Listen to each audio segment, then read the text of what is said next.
साहिवाल के इलाके शराजा में पाक फौज और रेस्क्यू एहलकार लोगों को महफूज मकामात पर मुंतकिल कर रहे हैं। मकीनों के माल मवेशियों को भी बाहिफाजत महफूज मकाम पर पहुंचाया जा रहा है। साहिवाल से मजीद सूरत हाल बता रहे हैं नवीद गनी।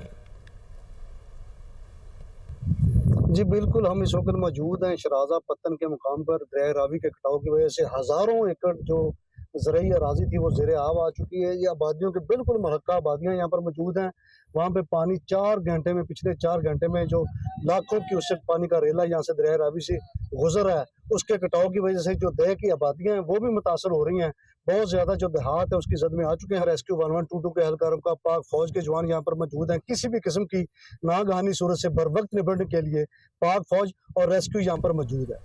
जी साहिवाल के इलाके शराजा में पाक फौज और रेस्क्यू एहलकार लोगों को महफूज मकामात पर मुंतकिल कर रहे हैं। मकीनों के माल मवेशियों को भी बाहिफाजत महफूज मकाम पर पहुंचाया जा रहा है। साहिवाल से मजीद सूरत हाल बता रहे हैं नवीद गनी।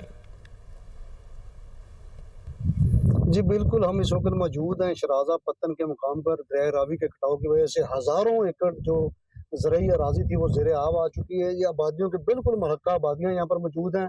वहाँ पे पानी 4 घंटे में, पिछले 4 घंटे में जो लाखों क्यूसेक पानी का रेला यहाँ से दरिया रावी से गुजर है, उसके कटाव की वजह से जो दह की आबादियाँ हैं वो भी मुतासर हो रही हैं।